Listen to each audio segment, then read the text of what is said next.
It's a wonderful Wednesday here on 2822 Sports Night, presented by Hyundai, as always, with Ricky Turner. I'm Nick Solaya. A jam-packed show ahead with lots of football to talk. And Ricky, I really want to get to the winter season and talk basketball. I want to talk hockey. I want to talk wrestling. But what is happening in the football world, especially where we live here at BA, there's no break, and I don't see a break in the near future. So we may just have to decide one day, you know what, football doesn't exist, which in NEPA, football is a 365-day thing. So I may be disappointing a few folks if we do that, but a lot going on in the high school world, the college world, the transition from high school to college. Early National Signing Day. What'd you say? A lot of that going on today. A lot of that. For some schools. Well, today's the day where you put pen to paper with the signature and you announce, hey, I am committed to this university. Some athletes will enroll early in January. Some will finish up high school and then in the summertime eventually go to college. So all that nonsense, and I've had this conversation with people that are always asking me, oh, how can a kid commit to Penn State and then, for example, he decommits and then he commits to Pittsburgh, and then he's verbally committed, or I am 100% committed but keeping all my options open. What the hell does that mean? Like, what are we doing? 100% committed, but I'm keeping my options open. Well, maybe.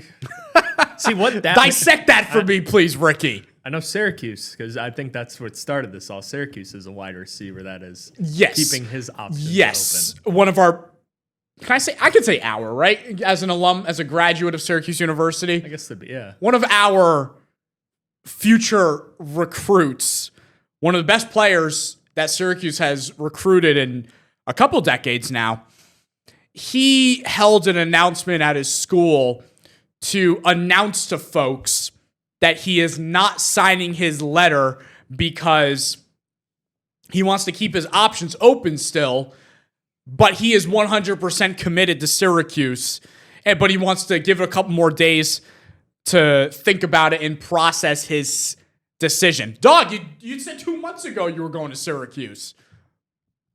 Maybe he needs 2 months and 3 days.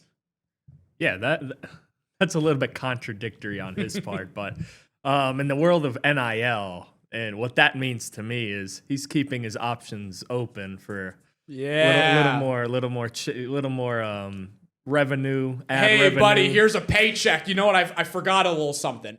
Yeah, a little extra circle at the end of that number, that numerical value in the top right of the check. Yeah, and in today's world, you could look at what some of these players are making. So, yeah, what that means to me, especially for some of these higher ranked recruits, is they're waiting. They're committed. They're keeping their eye. They're waiting to see just how much, if someone's going to come along the way. But if no one does, then okay, we'll go to Syracuse maybe for a year and then transfer out. But yeah, I mean, what that means is he's probably holding out for another school to maybe hoping to come along, give him a little bit more, give it a little bit more change, and especially, some of these high school kids, they got agents, especially these big time. Yes, they got some agents. They do. Who would have thought you're getting an agent before the age of 18?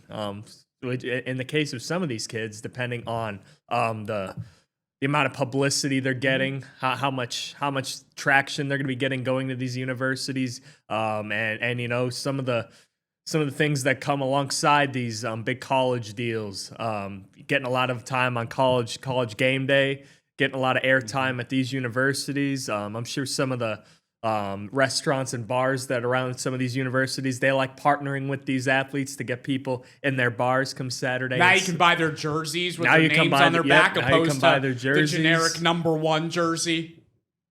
So yeah, he's committed for now, but he's just keeping his options open in case some schools come along with some chains, some nice some cars. Exactly. Now I have not been in a position.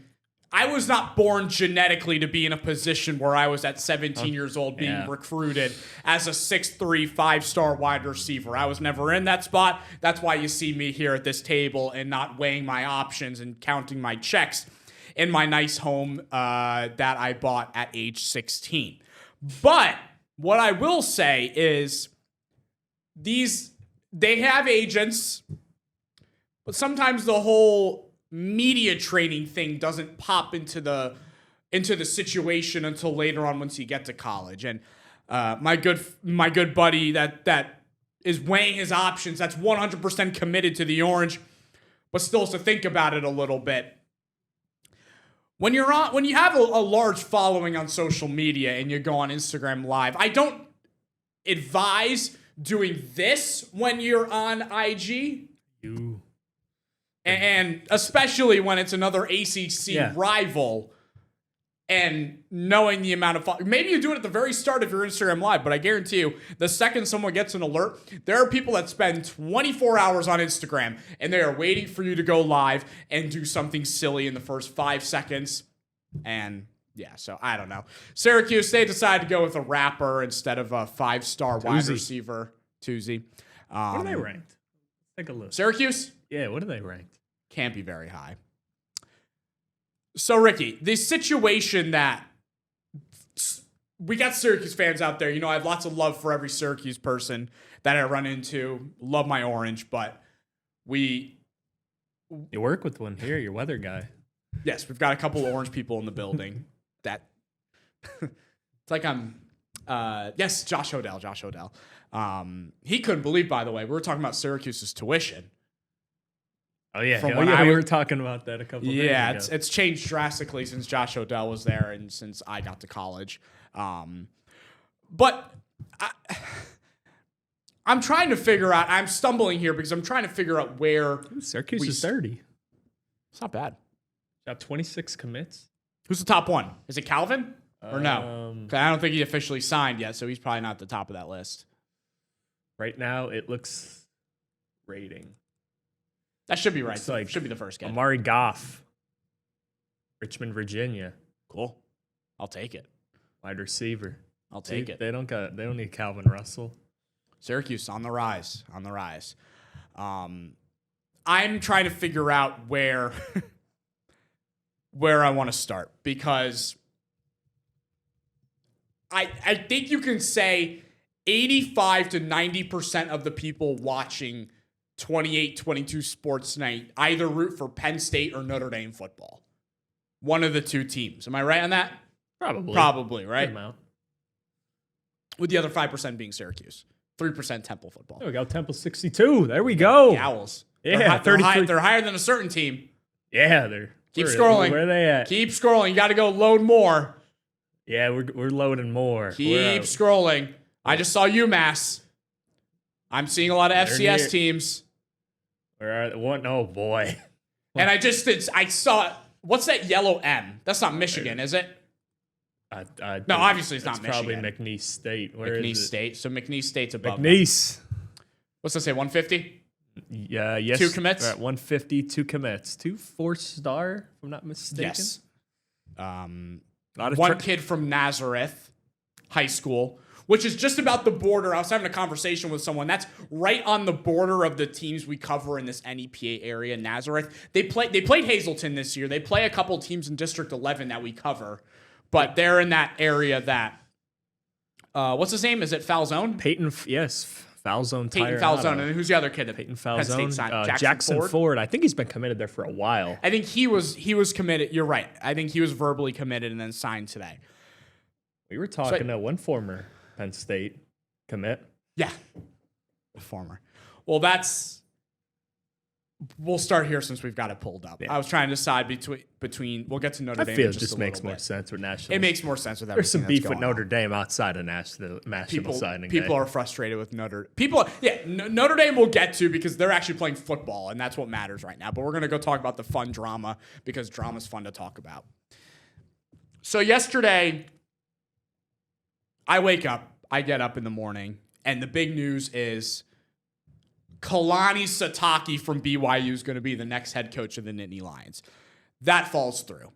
He gets extended at BYU, and he's staying in Provo a little longer. A very emotional press conference today. I did see that, yes. Yes, he was very...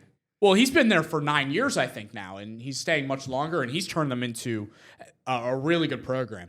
BYU. I mean, they're playing for a Big 12 championship this weekend. So they joined the conference 2 or 3 years ago, and they're already competing and they beat Texas Tech. They solidify themselves in the CFP.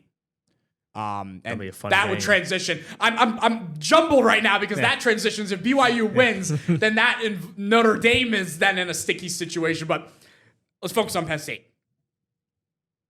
They're in a spot where you look at this Nittany Lions program, and we're in the month of December, and everyone's Spotify Wraps came out, and we're recapping the last 11 months of the calendar year. And if you think about what we've seen from Penn State in 2025, the wrestling program cruised.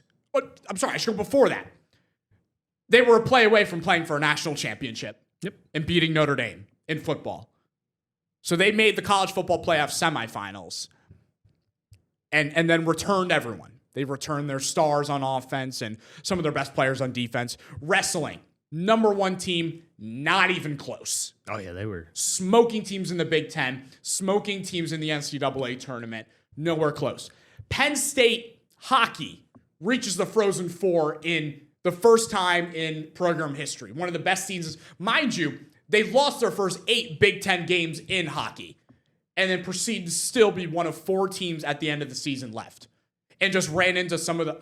I slips my mind who they lost to at this point. I don't think... Was it Boston University? I believe it was Boston University they lost to in the semifinals. It's the same darn teams in there. Minnesota's, Denver's.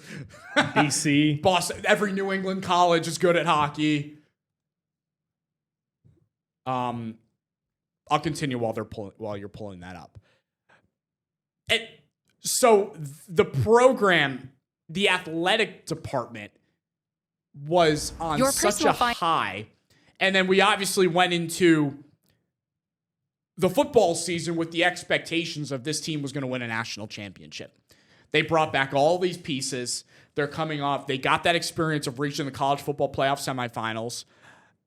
It was only up from there. Even the lacrosse teams played pretty well. They had good seasons too back in the spring. I shouldn't neglect them either.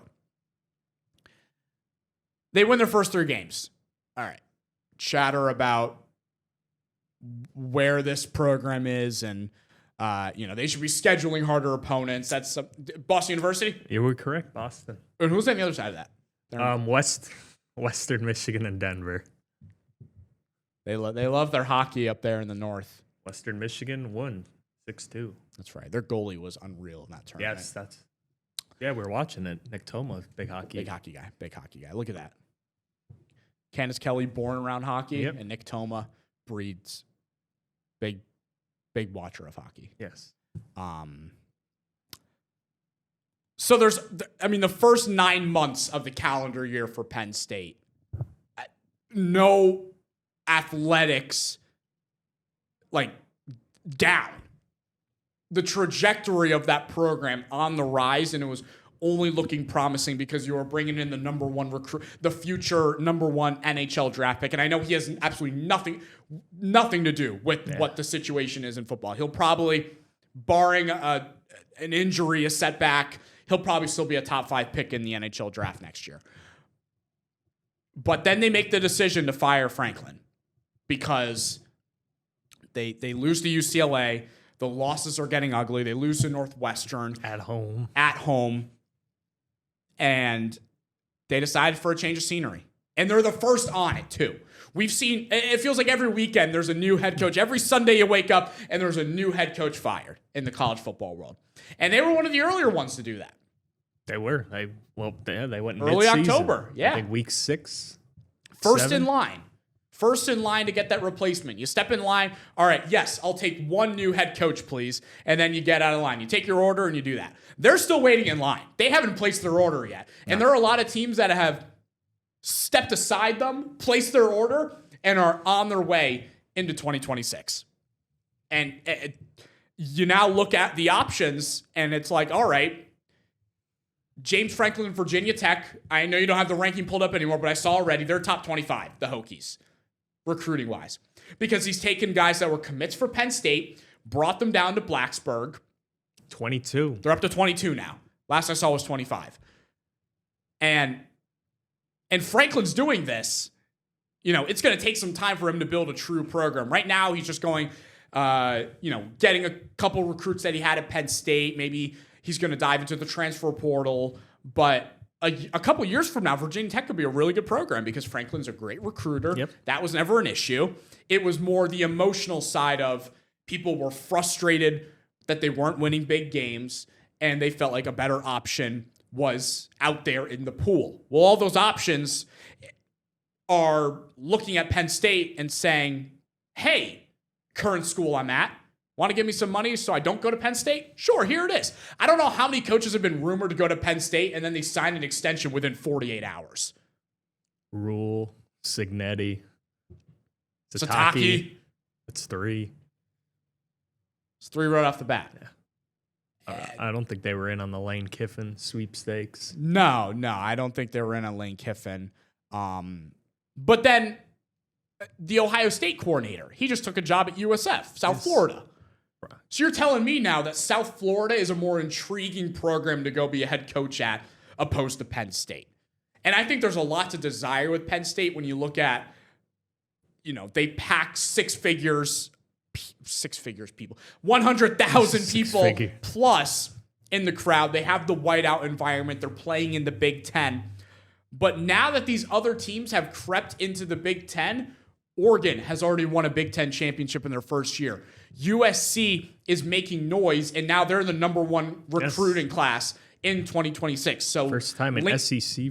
Since 2008, I believe, right? It was real. It's been a while since a non-SEC program. And you see the guy running the ship, Lincoln Riley, because he was around that SEC environment for so many years, and now he's taken that out with him to SoCal, and it's an easy pitch. Hey, you want to go chill on the beach in the off season and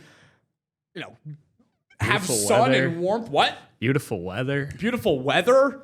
Universal's right down the road. Hey, Beverly Hills, you want to go get yourself with your new NIL check, a brand new Louis Vuitton bag? Have at it. 10-minute trip.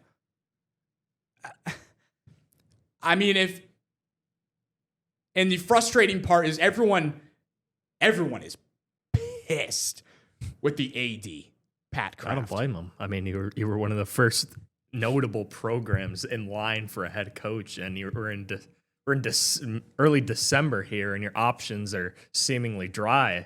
As I said yesterday, I think your best option at this point might just to keep Terry Smith where he's at, just because you're going to need a guy who's going to be able to sell this program to transfers. And Terry Smith's a guy who's been there, done that at Penn State. He's probably one of their again, he's a really good story. His story, I know we've said it on here a lot, but he's one of the guys who's went here, credits Penn State and feels indebted to this program. He's been emotional after almost every big accomplishment, his first win, getting that bowl game, how much it meant to him, how much this university means to his family. So your best shot right now is probably to keep Terry Smith through the offseason, and then if you don't like him, then I guess go hire another coach in the next coaching cycle, because we're already in December. I mean, that's what would make most sense is give the guy the darn job. And that at least, if you don't want him as your long-term head coach, fine. But at least you give him the head coaching job and you do a search behind the curtains. But not in a situation where you don't have anyone at all. And you look clueless. They're the laughingstock of college football right now. Yeah, I mean, Penn State. They had Firecraft going on at the hockey game, I think. Yeah. It's getting bad. You should not, you were just scrolling down that list. You should not be below like 30. Some of those programs. Yeah. You shouldn't be below. There are 136 FBS teams. Where were they? 150? 50, yep. So there are FCS teams recruiting better than Penn State right now. Yeah, I mean, you look at some of the teams above them. Jacksonville State, Utah State, Arkansas State. Yeah, I'm trying to look at that list right now. There's Dion's crew. Wyoming. UMass is one of the worst teams of all time. Delaware. Northern Arizona. It's bad. The Grizz. Montana State and Montana. Those are 2 FCS programs right there. South Dakota State. South Dakota State's another one. East, West Georgia. So right now, never mind. I'm not even going to say that part. I was going to say, you put Penn State in the FCS next year. At this rate, they might not even win the whole darn tournament. I think they still would.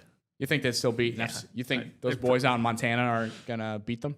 No, I mean they're still going to have some FBS level. That's why I slowed myself. Yeah. That's what I was about to say. And I said, you know what?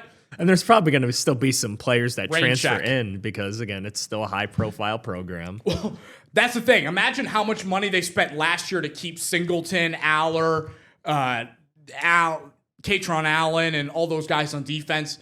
Imagine how much money they're going to have to spend this year to make a roster now with the amount of seniors they lost and having to rebuild that. Yeah, it's going to cost them a decent chunk of change.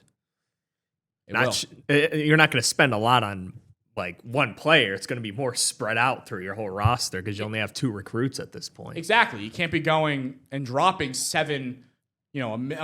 millions of dollars on a star quarterback to come play for you. And granted, I don't think they need to do that because Grunkemeyer has definitely progressed over the last I think he's gotten several better. weeks and since that first game he played. But yeah, I mean, not a good look for this program right now in the situation they're at. And I wish I had an answer of what coaches are available. College football is weird though, especially with like NFL. You sort of know who's available. College is a little bit more. Mm-hmm. You got to dig a little bit. There's so many more options. There's also so many more teams. options. Obviously, you're going to have the coordinators of the big time programs. Ohio State. Who else? Brian Hartline. Was he the one who went to? He went to USF. Yes, Oregon just lost both their coordinators. So like again, you're going to get some of those high profile coordinators. So it's going to be interesting because Penn State, they got Ohio State's defensive coordinator, paid him the most in college football. So you're going to stick around. And how were they this year? Weren't as advertised. They just gave up like 34 to Rutgers. Yeah, was not pretty. They were supposed to be a top 5 defense statistically in the country, and I don't think they were near there. No. And again, I emphasized it yesterday with Bob Chesney being a local guy. He would have been a perfect fit. He knows the area recruiting wise. Now, I don't think he's officially signed to UCLA. So, I mean, there's a small chance it could still happen, and maybe, but I don't know why they'd be putting it off. Yeah, no, I don't know. If you're Penn State, you want to get this off the news cycle as quick as possible. Yeah, because your program is not in a good spot right now. Maybe they're waiting for some NFL coaches. We'll get to that. We'll get to that later in the show. Yeah, we'll get to that in a little bit. Let's take a quick break. Let's get our breaks in because it's already 8:23. Yes, it is. My time management skills. Let's get a TO here. Okay, we're getting it. Yeah. I'm sorry, I got to go a little slower this time. They don't go like this. It's more. Yeah. It's like you're waving. Slow little timeout. All right, press that break button. We'll be back in a couple minutes.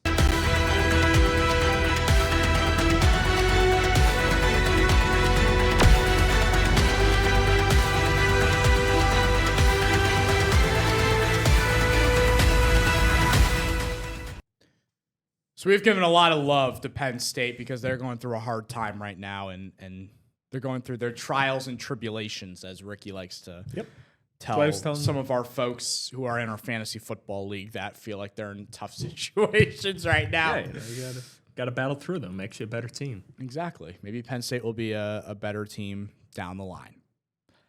I don't know where they're going to finish in the Big Ten next year. Still got a lot to do.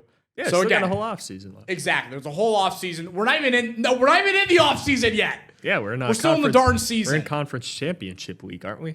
Yes. Conference championship weekend. Nice, good to see. He was not playing a conference championship weekend. A team that's not in a conference. There's two choices. There's the Huskies from my home state. The Huskies are always a prime 9-3. Give props to UConn, man. That Jim Mora the last time they were. There? Yes, but he's gone now. He took a job at Colorado State. Okay. He said, awesome, I did my job. I'll see y'all. I'm going to enjoy myself in the Rocky Mountains. They're not good. either. No. But it's obviously the Irish. Yes, obviously. UConn. I don't know when they'll be ranked again. Yeah. They remember they had that quarterback from Williamsport. They did. Fagnano. I think it was like his 8th year playing college football, but hey, man. Soak it in while you can. Soak it in while you can. Notre Dame. People are not happy. And I say people because I read Twitter, and Twitter is just where everyone unleashes their anger and frustration on that app. Would you agree with that as an avid Twitter user? Yes. Yes, it's more depressing on my side because of the state of the sports team. But that's fair. No, there is some anger. There's some anger. There is some anger. And when you look at the landscape of the college football playoffs, and we got our second to last rankings last night, which we briefly discussed, Notre Dame landing at 10. If this was the bracket, if we were starting games this weekend, Notre Dame would get a rematch with Texas A&M, who beat them in South Bend back in week 2. That was an awesome game, by the way. Notre Dame realistically lost on a bobbled snap. They went ahead with the touchdown, the snaps bobbled, and then Texas A&M goes down the field, scores, and kicks the extra point to win it. And then they would advance to play the Hoosiers at number 2. Obviously, that isn't, you look at this bracket right now, it won't be Ohio State 1, Indiana 2. Unless it's like an Ohio State 3-point win. If Indiana gets the crap beat out of them, they're not going to fall out of the playoffs at all. Indiana is cemented in the college football playoffs, but they'll drop a bit if Ohio State gives it to them and says, "Yeah, I mean, this is what it takes." Yeah, both of these teams are safe. Is this the first time their Big Ten championship is 1 versus 2? In the Big Ten championship. Yeah. I thought I heard that somewhere. It's the first time it's 1 versus 2. That's something I'll have to look up. I'm not 100% sure on that. What is interesting is when you think about the season as a whole, I don't believe we've had an undefeated versus undefeated game at all this season. Maybe we had some 1-0s, 1-0s early on in the year. Yeah, later. But realistically, you get to October, sometimes you have a Georgia versus Alabama game and one they're both 10-0 or something. They're both top 3 in the country. We haven't had that this year. No, not really. And you've got a team in Ohio State that has sat in that number 1 ranking for 13 weeks now. We haven't had a number 1 team get knocked off all season. They've just been that dominant. Oh, Texas. Yeah, yes. Yeah. Technically, Texas in week 1 lost to this Ohio State team, who then jumped them to number 1, and then they didn't lose that spot in the rankings. Yeah, no, Ohio State, I think, has been the clear stamp at number 1. It has been, I think, the consensus best team in the country. Julian Satan's had a great year. Of course, they've had Jeremiah Smith on the outside. Cordell Tate might be a Pittsburgh Steeler. We'll see what happens there. Brandon Inniss, that team is loaded with that team's got talent. Defensively, I mean, they've been just as dominant defensively as well. So this is going to be a fun matchup. What I'm interested in, obviously Notre Dame's the big one because there's, questions about their not being in a conference. They haven't played the toughest of schedules, and the 2 teams that they lost to were Miami and the team they could be playing in the first round in Texas A&M, who I think lost not that long ago as well. But another team, Alabama 9? Do you look at them as the 9th best team? I don't know how they jumped Notre Dame to be honest with you. I mean, they just got away from Auburn because they barely beat Auburn last week in the Iron Bowl. I think Notre Dame's win over Stanford isn't that impressive this past weekend. Oh. So, yeah, they interchange one another. So, granted, I guess you look at, all right, Notre Dame, Stanford, Alabama, Auburn, what's a more impressive win? And, Alabama barely snuck away. But the bigger picture... Is Virginia or Duke going to make them? Well, see, that's the thing I wanted to get to, because this is all over the place. So the ACC's really screwing things up. The ACC championship game, Virginia versus Duke. I think that's why right now they have 2 conference championship spots open. Because if Duke wins, Duke isn't ranked. There are 3 non-Power 4 teams inside the top 25 right now between North Texas, James Madison. The Dukes. Yes. So if those 2 teams, for example, can win their respective conferences, they will be ranked higher than Duke and could sneak in. So we could have 2 non-Power 4 teams in there. But that's also, granted, Alabama doesn't beat Georgia. Texas Tech beats BYU. If any of these lower seeds go into conference championship weekend, and that also plays a big factor with Notre Dame as well. If you're a Notre Dame fan at home, you are rooting for Texas Tech to beat up BYU this weekend. You are rooting for Georgia to give it to Alabama this weekend. Because if those results are flipped, Notre Dame's probably sliding out. Because you got to keep one spot, most likely the 12, for that non-Power 4 team. And then that 11 seed's going to be BYU. If they win, they sneak in. But then my issue is everyone's trying to make a case right now for Miami. And why isn't Miami win? And look at the head-to-head. Miami beat Notre Dame back in week 1, which is totally fair. You know, I'm on more on the side of this bracket next Sunday when it's released isn't based on how your team looks in week 1. It's based on how your team looks now in December. And I think Notre Dame, I always tell people, if Notre Dame and Miami played right now, I think Notre Dame would beat Miami. Yeah. I think they're the better team overall. They were playing a freshman quarterback. It was piss poor raining that day in Miami. And it was Carr's first start. And this was, you know, they had lost their defensive coordinator to the NFL, and they lost guys on both sides of the football to the NFL. And this was a brand new team. And granted, the same for Miami, but you also had a guy in Carson Beck who knows what it takes to win at the highest level in college football. Yeah, he was played at Georgia and knows how to play in the SEC. But he's a dog. Yeah. But yeah, say BYU does win. You know, they're obviously going to get in. I don't expect Texas Tech to fall out. Really, if they win? No, I don't think so. I don't think so. I don't think that would be fair to a team like Texas Tech, who's had such a great year. And I feel like if you're in the top 5 or 6, you're typically safe from falling out if you lose. But yeah, if Alabama, you're probably rooting for Georgia here, and you're definitely rooting for Texas Tech because you want to keep BYU out because BYU, I think, is nipping at some people's heels, but. Yeah, obviously the winner of the ACC is going to get in. So, well, actually, maybe not. If Virginia wins, I think they get in. Because they're ranked. They're ranked. They have 2 losses this season.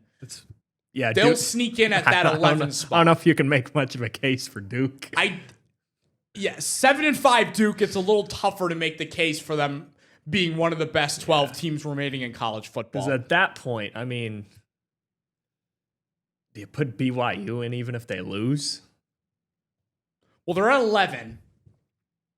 They would have to, the committee would have to sit down. There's the top 25 that I was looking for. Tulane, that's a team I was missing. James Madison, North Texas, and Tulane. We forgot about the AAC, yeah. So we got 3 non-Power 4 teams that could steal those 2 spots if, for example, Duke wins. Because Duke isn't ranked. So they can't be below. Now that they changed the format, because last year was a different case. The 4 byes went to the Power 4 championship winners. Yeah. Now it's the top 12 teams straight up, and a non-Power 4 team has to make it, and maybe 2. They didn't think 2. They probably got to the spot, and they were probably the committee was sitting together Tuesday. That damn athletic Atlantic Coast Conference.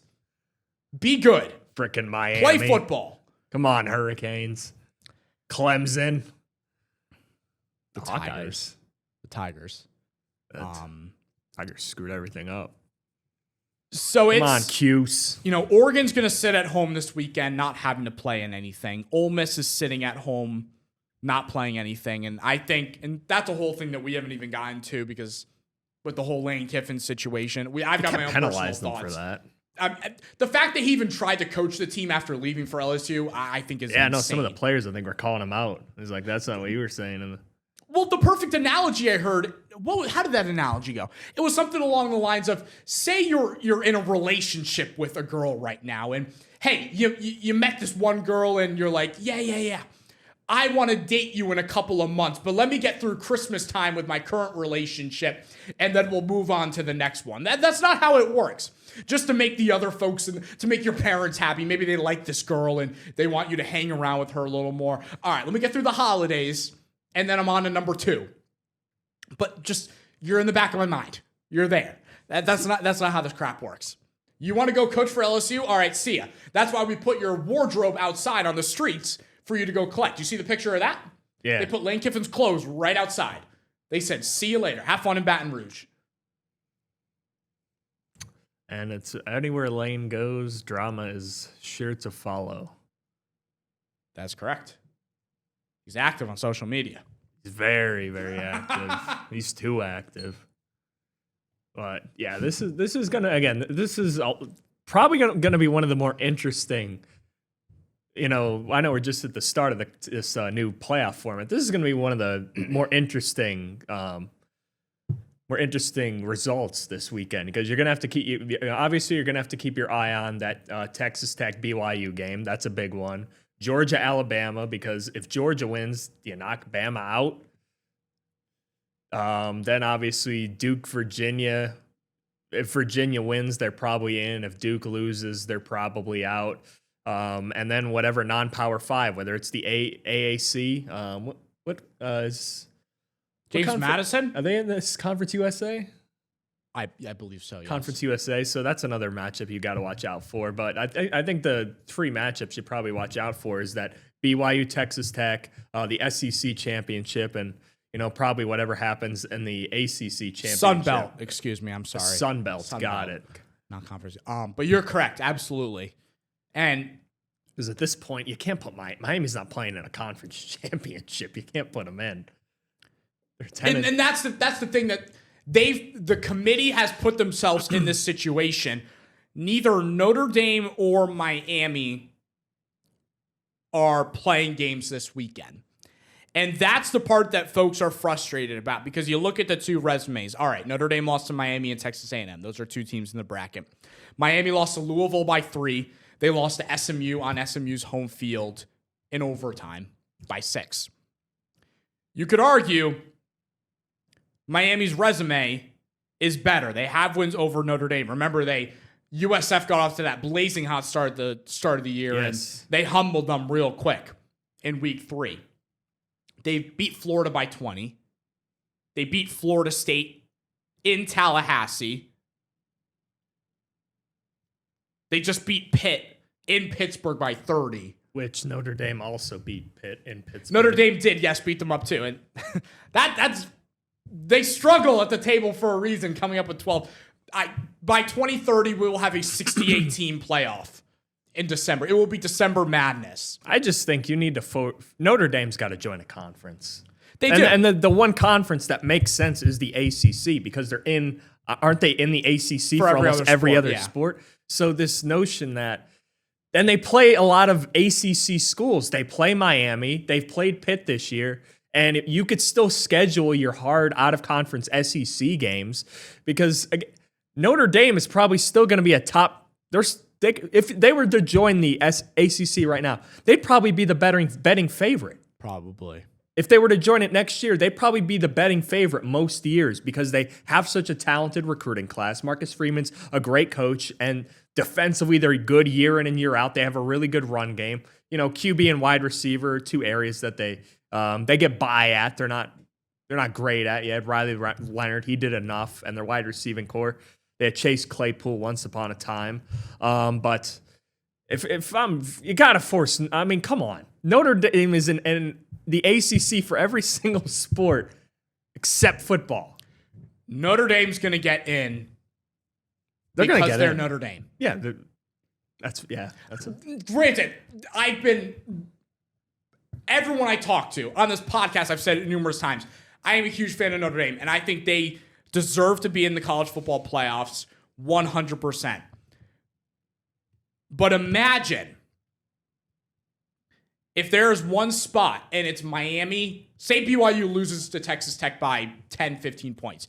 All right, they're out of the mix. How furious would Irish fans be if they were sitting on their couches this weekend, Miami's sitting on their couches this weekend, and somehow Miami leapfrogs them in the college football playoffs and they miss out?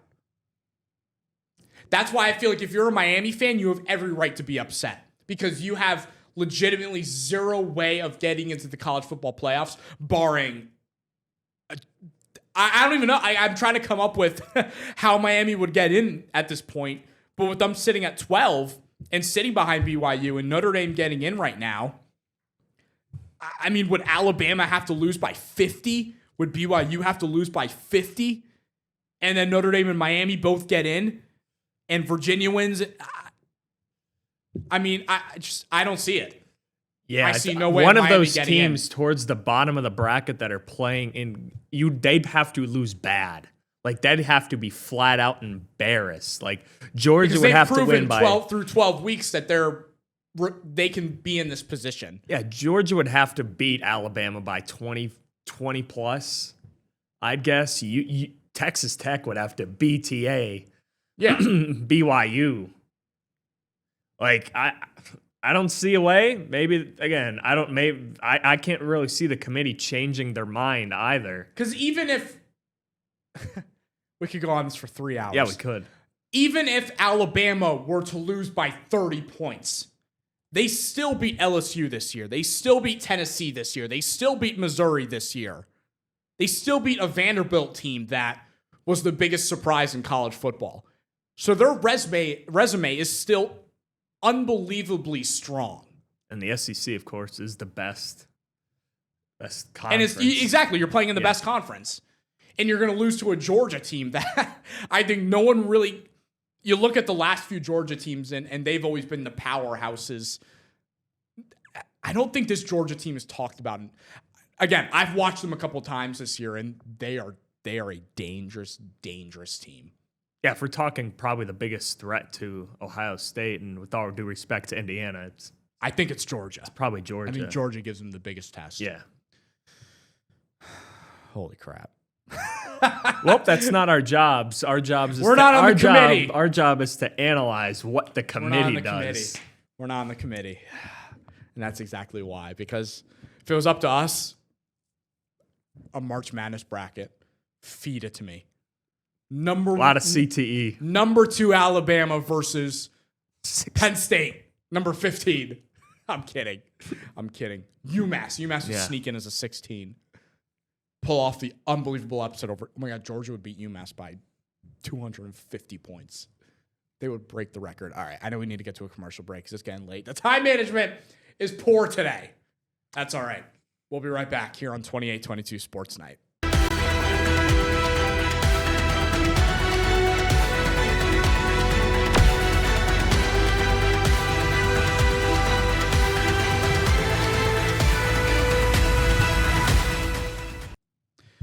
All right, back here on 2822 Sports Night presented by Hyundai. Mike Tomlin, the next Penn State coach. Back to this. Back to Penn State. Oh, Mike. Yeah, Big Ben pointing out today that I believe he said something along the lines of, maybe he should go to Penn State. Maybe he should go be Penn State's head coach. He'd probably go win national championships because he's a great recruiter. His mantra would fit perfectly at Penn State. The standard is the standard. 10 wins. Spanked by Ohio State. The standard is the standard. Yeah, no, I agree with Ben to an extent. Now, national championships, let's see how he does, because we saw Bill Belichick go to the college level, and it has not worked out great for him. Is Mike Tomlin married? Yes, he is. He is, okay. Yes, he's married. He has a couple kids as well. So I was going to say, if there were any Penn Staters out there, but looking to take the Bill Belichick, Jordan Hudson route. Yeah, no. Mike's a very loyal person. Good for him. Yes. No, Mike. Again, one thing you don't question about Mike Tomlin is his connection to players. Mike Tomlin has a very great relationship with his players. He connects deeply. especially during he loves the college period because God forbid he prepares for a playoff game during this time of year. But he said one of his favorite things to do is the Senior Bowl, going there, talking to all the seniors, connecting with them, sending some scouts there, going then, the draft process, connecting with players, seeing what gets them going, see if they fit the Steeler mold. So yeah, I agree with Ben. I think it would be a good transition for him. Whether he wants to do it is a whole different discussion, because a few years ago, if people don't remember, there was a report out there by, I think, Doug Whaley talking about, could Mike Tomlin be a candidate for the USC job? And if we're talking about one of the most angry moments in Mike Tomlin's career and one of the moments where he was just not having it, I'd go look up that press conference on YouTube, because he was very I have to find displeased. That. We have to watch that later. Yes, he said what'd he say? The answer is no. I have to watch it back. I don't remember it. Never say no. It was never say never, but never. Oh, yeah. I know what you're talking about. Mike loves football. Mike Tomlin loves football. But I know there's some Penn State fans who are also Steeler fans. They do not want any part of this because they think he is a James Franklin reincarnated, which valid. There's similarities. They both win regular season football games. They're both really, really good at that. Mm-hmm. They both connect really, really, really, really well with players. Mike Tomlin would get them back on track in recruiting. I'll tell you that. But now winning big games against Ohio State, against Indiana, we've never seen Mike Tomlin at that level. But we know Mike Tomlin at the pro level, come first round of playoff times, it's not pretty. And that's a big game. That's classified as a big game right now. Even though the Steelers are a championship organization, they can't get out of the first round. So that's the biggest game they're getting to. And their big game last week against Buffalo, you saw what happened. I wonder if there would be any slightly increased interest in Tomlin's eyes, thinking he doesn't have to move across the country to USC. That's fair. And he could stay in the state. But I just wonder, never say never, but never.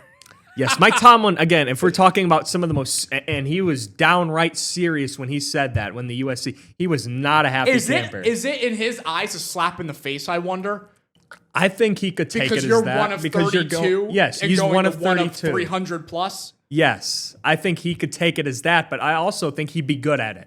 In terms of, you have to go around the country and recruit players. That's Mike Tomlin's cup of tea. Mike Tomlin could do that 24/7. Mike Tomlin could chop it up with a lot of players, and I'm sure a lot of people, a lot of families would welcome him into his home, and his ability to connect with players and stay connected with players, especially younger players coming out of college and coming in college. I think Mike Tomlin would be great at that. Now, it's a results-oriented business like the NFL, so you got to have to... His quote last night was along the lines of, the NFL is an entertainment-based business. Yes, we're not entertained. Fans, when they're rooting for the Steelers, they are entertained by winning. And when the team isn't winning, they are not entertained. He went on a long spiel about that last night.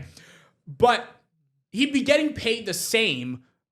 Probably. He'd be getting probably better. Maybe a little bit better. Penn State's got that They've got a lot of money stuck up in that university. We'll see. It's an interesting question, but I think Mike Tomlin would be good at it. But I also know Mike Tomlin, the proud head coach of the Pittsburgh Steelers.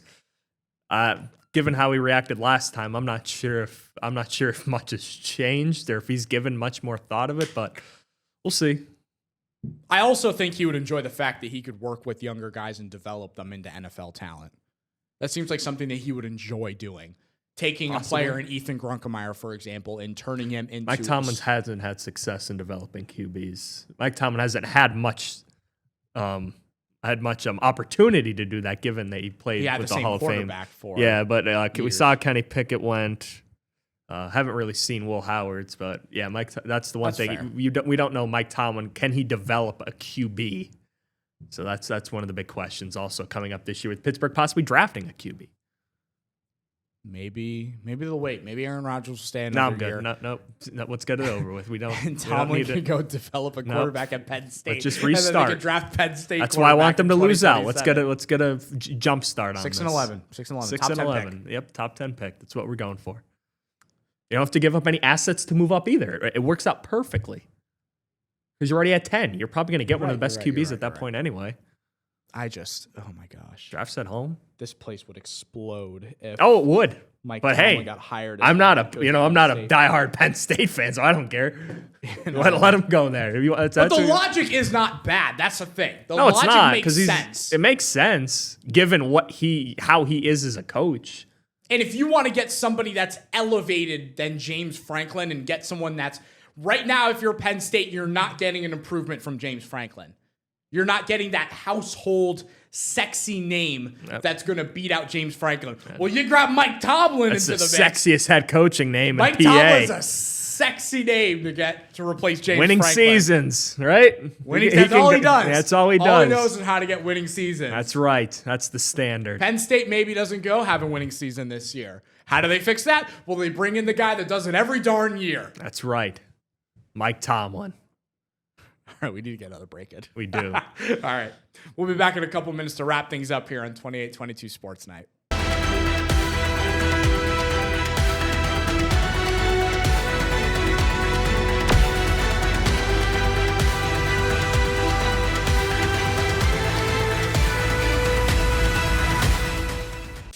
I was reading about Wally Hall of North Schuylkill stepping down as a head coach. What a guy. He's a great guy, by the way. Speaking of head coaches. Yes. Wally Hall's good. How much time do we have left? We have about a minute.